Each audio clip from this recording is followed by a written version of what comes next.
When Logan Paul says he's scared for his brother, that's when you know things just got serious. Because this isn't just another influencer fight. This is something much bigger. Jake Paul versus Gervonta Tank Davis, the YouTuber who turned boxing into a business empire against one of the deadliest pound-for-pound fighters alive. A matchup so wild that even people who hate Jake can't look away. And now, with the fight confirmed for November 14th on Netflix, everything feels surreal. Because no matter what side you're on, this one has danger written all over it. Logan's been vocal. He's been honest. He's not hyping his brother. He's warning him. In his words, this is by a landslide the most dangerous fight Jake has ever taken. He's seen the training footage. He's seen Tank's new frame, stronger, filled out, compact, dangerous. Logan even compared him to a young Floyd Mayweather, saying Tank now fights like a hybrid of power and precision, someone who's evolved beyond expectations. And that's exactly what scares him. You see, when Logan fought Mayweather, he had size on his side. He could lean, clinch, survive. But Tank isn't built to survive. He's built to destroy. And that's where this becomes more than just boxing. This becomes a test of reality. Because Jake might finally be stepping into a world he doesn't control. The betting lines say it all. Jake Paul opens as a plus 155 underdog, not massive, but enough to show how unpredictable this is. It's an exhibition, sure, but that doesn't mean safety. There's no official weight class, no belts, no commission restrictions. Just an agreed range in the contract, somewhere around 195 to 200 pounds. Jake comes down a bit, Tank moves up a lot, and in the middle of that number sits chaos. Because think about it. Tank fights at 135. He's 5'5". Jake's 6'1", 200 pounds of muscle. On paper, that's absurd. But Mayweather already told the world, exhibitions are about metrics. It's not the weight that matters. It's the eyes watching. And people are watching. Because somehow Tank Davis doesn't look small anymore. His coach, Calvin Ford, says it all the time, Tank is not that tiny guy fans think he is. He's built like a bowling ball, compact, explosive, and freakishly strong for his size. People forget, Tank walks around at 160 pounds between camps. He cuts down for fights. Against Ryan Garcia, he was eating candy in the all-access episodes, still weighing over 150. This man's frame can hold more than you think. That's why some analysts are now warning Jake might actually be in more trouble than anyone realizes. Because if Tank comes in near 160, the gap closes fast. And when you combine Tank's natural power with Mayweather's defensive IQ, that's not a joke. That's a nightmare. Even Coach Ford hinted that their camp is focusing on Jake's biggest weapon, his strength and size. They're studying it. They're planning to flip it. In his interview with Fight Hub, Ford said something that stuck with everyone. What you're most concerned about becomes what you exploit. And that's pure Mayweather thinking. Find the strength, turn it into weakness. Meanwhile, fans are divided. Half the internet says Jake's insane to take this. The other half says he needs to. Because this is what separates pretenders from pioneers. Love him or hate him, Jake keeps doing what no one else in his lane dares to do, taking real risks. British boxer Dave Allen called it ridiculous, but also kind of genius. He said he didn't care for Jake's other fights, not the Tyson one, not the Chavez rumor, but the Davis matchup? That's different. Because even though it's an exhibition, it forces both worlds to collide. Real boxing and internet boxing finally standing face to face. Allen doesn't think Jake's a great fighter, but he respects his effort. In his words, Jake's at area title level. Not elite, not amateur, somewhere in the middle. A man who trained his way from YouTube chaos to legitimate competition. Allen admits, if no one gets hurt, then fine, let them make their millions. He wouldn't pay for it, but he understands it. And that's the thing. Everyone understands this fight differently. To some, it's a mockery. To others, it's entertainment. To a few, it's evolution, but not everyone's happy. Claressa Shields, never one to stay quiet, blasted Tank for even entertaining this matchup. She said if he really believes he's the best, he should be chasing killers like Shocker Stevenson, Devin Haney, or Teofimo Lopez, not fighting influencers. In her eyes, Tank's dodging the legacy fights. And if he retires after Jake, it'll look like he ran from the real challenges. Her words hit deep. Because behind the flash and cameras, Tank Davis is still chasing identity. He came from a life most people wouldn't survive, Baltimore streets, foster care, instability. Boxing wasn't a dream for him. It was an escape route. Every punch he throws is fueled by what he escaped. That's why his intensity feels different. When Tank steps in the ring, it's not about fame.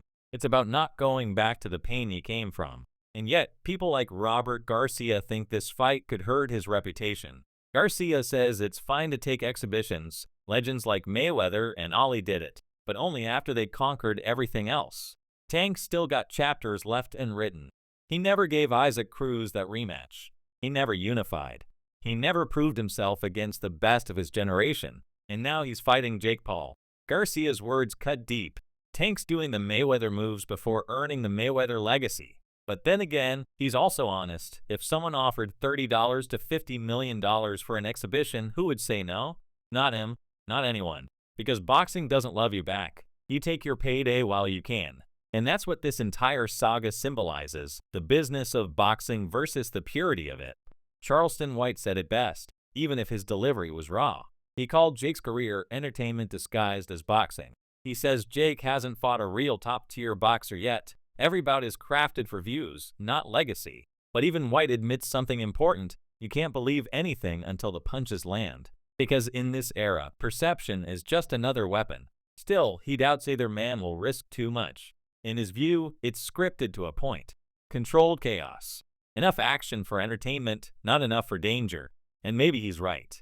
Or maybe this time, things go off script. But then, there's the science, the physics, the cold numbers that can't be ignored. 135 pounds versus 200. A difference of 65 pounds. That's enormous. Fighters are separated by weight classes for a reason, not because they can't handle each other, but because the human body has limits. A punch from someone 60 pounds heavier carries a different kind of force. And even though Tank's power is legendary at lightweight, that same energy might not break through a cruiserweight's guard. Look at Mayweather versus MC Gregor. Floyd dominated, landed clean, peppered Conor with flurries for 10 rounds, and never dropped him once. Why? Because physics don't lie. MC Gregor walked around at 180. His chin had been tested by men who hit like trucks. Floyd's precision couldn't overcome that size buffer. Now imagine Tank, smaller than Floyd, trying to land on Jake, who's bigger than MC Gregor. The math doesn't look good. And that's why some analysts say this could actually be a stalemate. Tank can't hurt Jake. Jake can't catch Tank. A drawn-out exhibition where both play to survive, not conquer. But then again, that's not how Tank fights. He doesn't play safe for cameras. He closes distance, finds angles, and detonates shots where opponents least expect it. And Jake? He's stubborn. The kind of fighter who'll walk through fire just to prove he's not scared. That combination alone means we might see fireworks. The real tension, though, isn't about who wins. It's about what this fight means. To Jake, it's legacy, the ultimate validation. Beat a real boxer, even in exhibition form, and suddenly his entire career looks different. To Tank, it's control. The right to say he conquered the system on his terms, made millions, and walked away. And then there's the fans, stuck between fascination and frustration. They criticize Jake for ruining boxing, then stream his fights anyway. They say Tank should chase belts, then clip his highlights to TikTok. Everyone wants to hate the circus, but nobody looks away from the tent. Even the skeptics know Jake Paul brings eyes. Every time he fights, the internet moves. That's power, and whether he earned it through skill or spectacle doesn't matter anymore. Because boxing has always been part sport, part show. Ali knew it. Mayweather perfected it. Jake just digitized it. And somewhere in between all that noise, you can feel the irony. This exhibition might be the most watched boxing event of the year. Not Canelo, not Fury, not Haney. Jake Paul versus Gervonta Davis. Maybe that's the point. Maybe this fight isn't about the purity of boxing. Maybe it's about proving that the sport itself is changing. You can't separate the show from the science anymore. The future is hybrid. Still, the stakes feel different. Because beneath the cameras, there's something raw about Tank. He's not fighting for followers. He's fighting because it's what he knows. And beneath Jake's confidence, there's something vulnerable, a kid who built an empire out of hate, now standing across from a man who built one out of survival. That's why Logan's worried. He knows what's at risk. He knows Jake's fearless, sometimes to a fault. He knows Tank isn't someone you play with. You don't clown a man who's fought for his life. And as November 14th approaches, everything intensifies. Training camps are locked in. The weight debate continues. The press conferences get louder. The internet grows more divided. One side screams clout fight. The other whispers danger. But when that bell rings, there will be no memes, no hashtags, no theories, just two men and a moment. One carrying the power of fame, the other the weight of legacy. Maybe Tank dominates. Maybe Jake shocks the world. Maybe it ends in smiles and hugs. Or maybe it turns into something brutal, the kind of fight people remember not because of who won, but because of what it revealed. In the end, that's what boxing is. Truth under lights. No matter how scripted or hyped it looks from the outside, the ring always tells the truth. And when Jake Paul meets Gervonta Davis in Miami, that truth might finally catch up to both of them. So the question isn't who's better, it's who's braver. The YouTuber who keeps chasing danger, or the champion who risks his legacy for spectacle. Either way, they've already made history. Because love it or hate it, the world will be watching.